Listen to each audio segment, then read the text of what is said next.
Hi, welcome to Pin Zone and part 2 of the LED light bar and UHF radio installation. I've already run cables into the interior of the vehicle and that's where this video picks up. I've already mounted the UHF radio unit and I'll show you where that's located.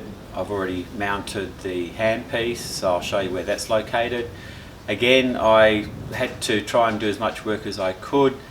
This video actually picks up quite a long time after I did the initial installation work. There's been a lot going on with myself and getting our house ready for sale, so that's taken up a bit of time, but you know, that's just life. But I guess that's the same with a lot of you, where you've got your projects and you have to put things on hold because life just gets, life goes on. Life gets in the way, life goes on. Who knows? That's where we're at, and we'll pick up inside the vehicle and try and mount some rocker switches. So let's have a look inside the car. As I mentioned before, I've run the cables from the engine compartment through the left-hand fender, and I've brought it into the interior compartment utilising an existing grommet. That top conduit is the new cables coming into the vehicle. I've pushed it through an existing grommet, brought the cable into the interior. The grommet is behind this panel there, which I've put back into place. So there's the cables coming up into the interior behind the glove box, and I've just got them cable tied to this. I'm just removing this panel from the driver's side. I've already installed the UHF radio unit behind here, but I'll just show you what I've done. It's probably just going to be temporary until I locate it somewhere else, but temporary has an amazing way of becoming permanent. This is where the fog light rocker switch was, in that panel, which I've removed. I think I'm going to put an auxiliary speaker in there for the UHF radio, partly because I don't hear very well, and if you're on bumpy roads or tracks, it might just assist in having a clearer communications with people. Let's just take this off. I think it's just 2 or 3 screws from memory. One screw here just above the bonnet release.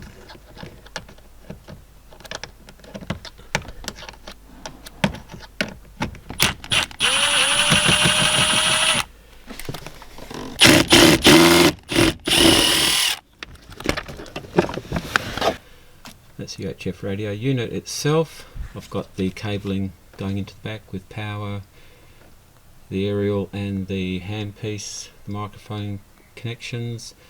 The microphone lead was quite long, so I've coiled some of it up behind the dash. I've mounted the mic. I have screwed that mount into the dash plastic. I'm not too fussed about drilling into there. If I ever want to restore the vehicle back to standard without any holes, I'll just get another piece from a vehicle recycler. It's in a good position to grab. With this Oricom unit, all the controls are on the handpiece, the microphone, so I can change channels and scan, and that's why I have put the radio itself out of view.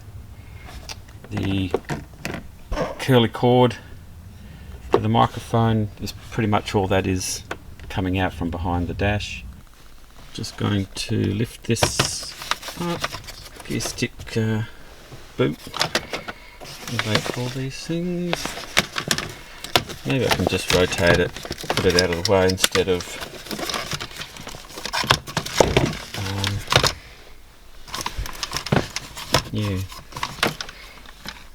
let's undo some connectors here. The cigarette lighter, that gives me a bit more room to spin that out.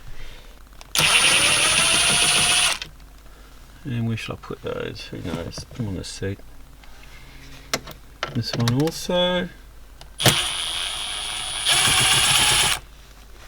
With those screws out, I should be able to just pull on this.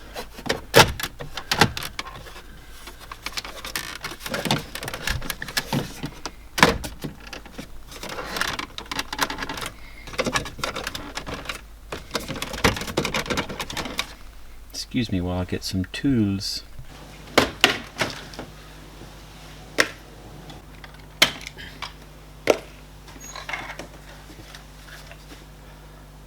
That's out. I want to remove this.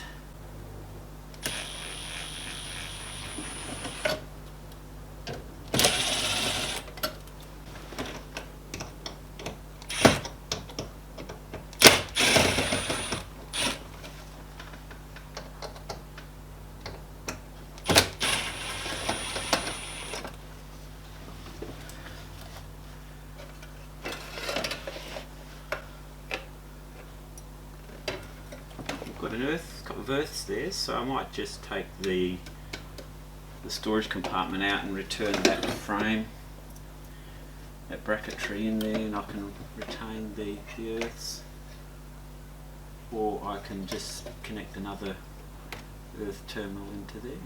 So either way we can accommodate re-earthing.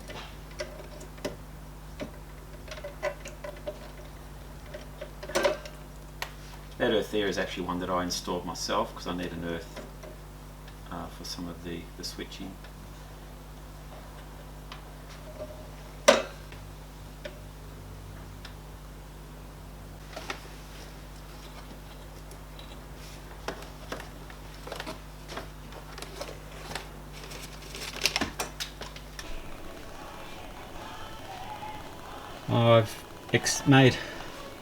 I'm patching into the original fog light wiring harness, which was this connector here.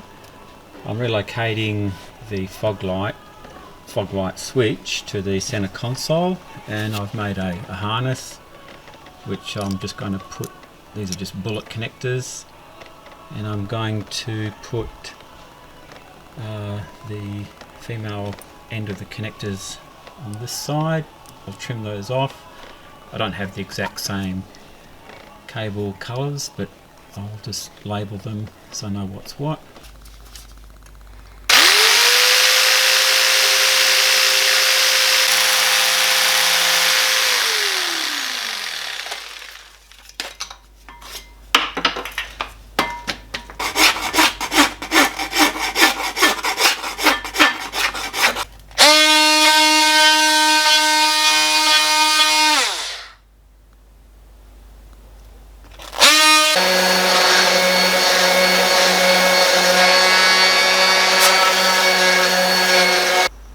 Finished installing the switches and voltmeter and USB outlets, power supplies, so I've just placed it inside where the radio would normally go.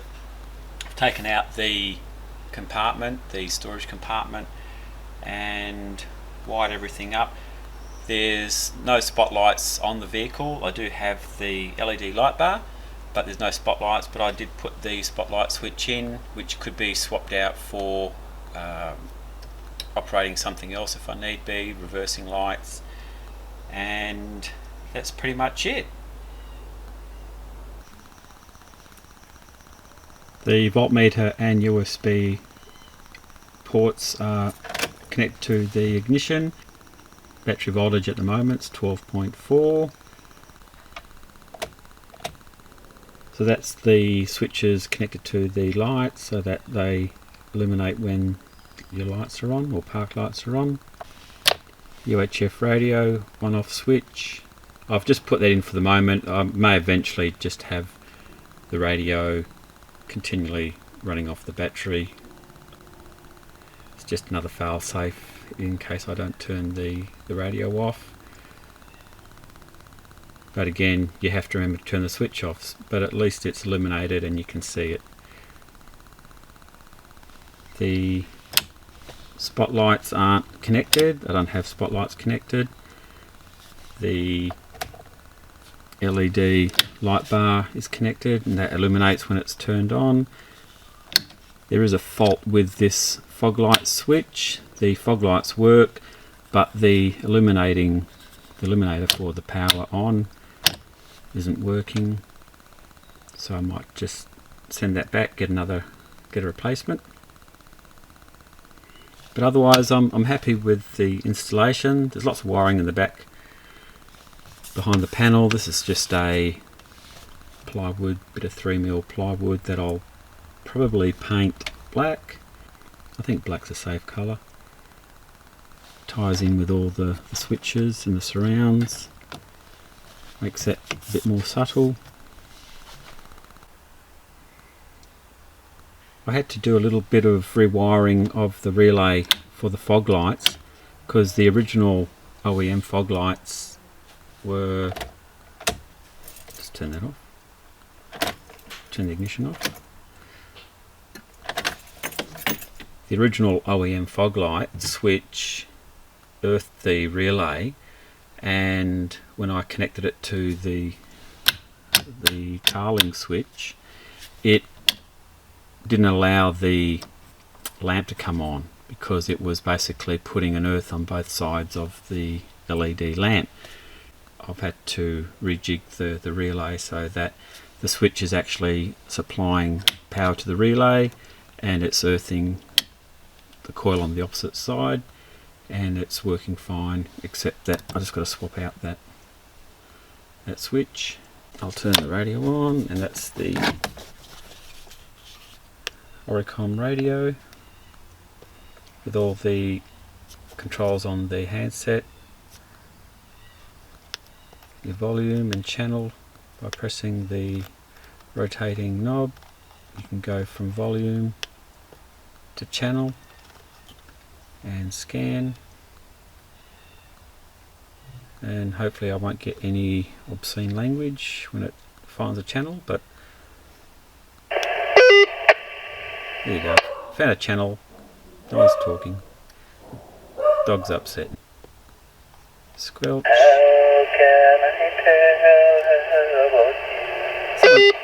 Someone's singing. That's what you get. You get people singing, you get people swearing, you get people just going on. Yep, that's about it. I've got the radio mainly just for chatting in a convoy, not for listening in on conversations, but occasionally you pick up a channel and you have a bit of laugh. I can switch that off from the handset and also switch it off on the rocker switch. So I'm very happy with the installation. Took a bit of time running cables, running wires, terminating, fixing up the relay issue, and we got there in the end. I still have to adjust the LED light bar on the road, just a fairly dark straight road, get it pointing in the right direction. I might wait until I've got my lift kit on. I'm actually putting the lift kit on in the next couple of days and getting a set of tyres, so that'll be something I can show you guys, and hopefully it'll all come together. But thank you for watching, and we'll see you soon. Bye from Pin Zone.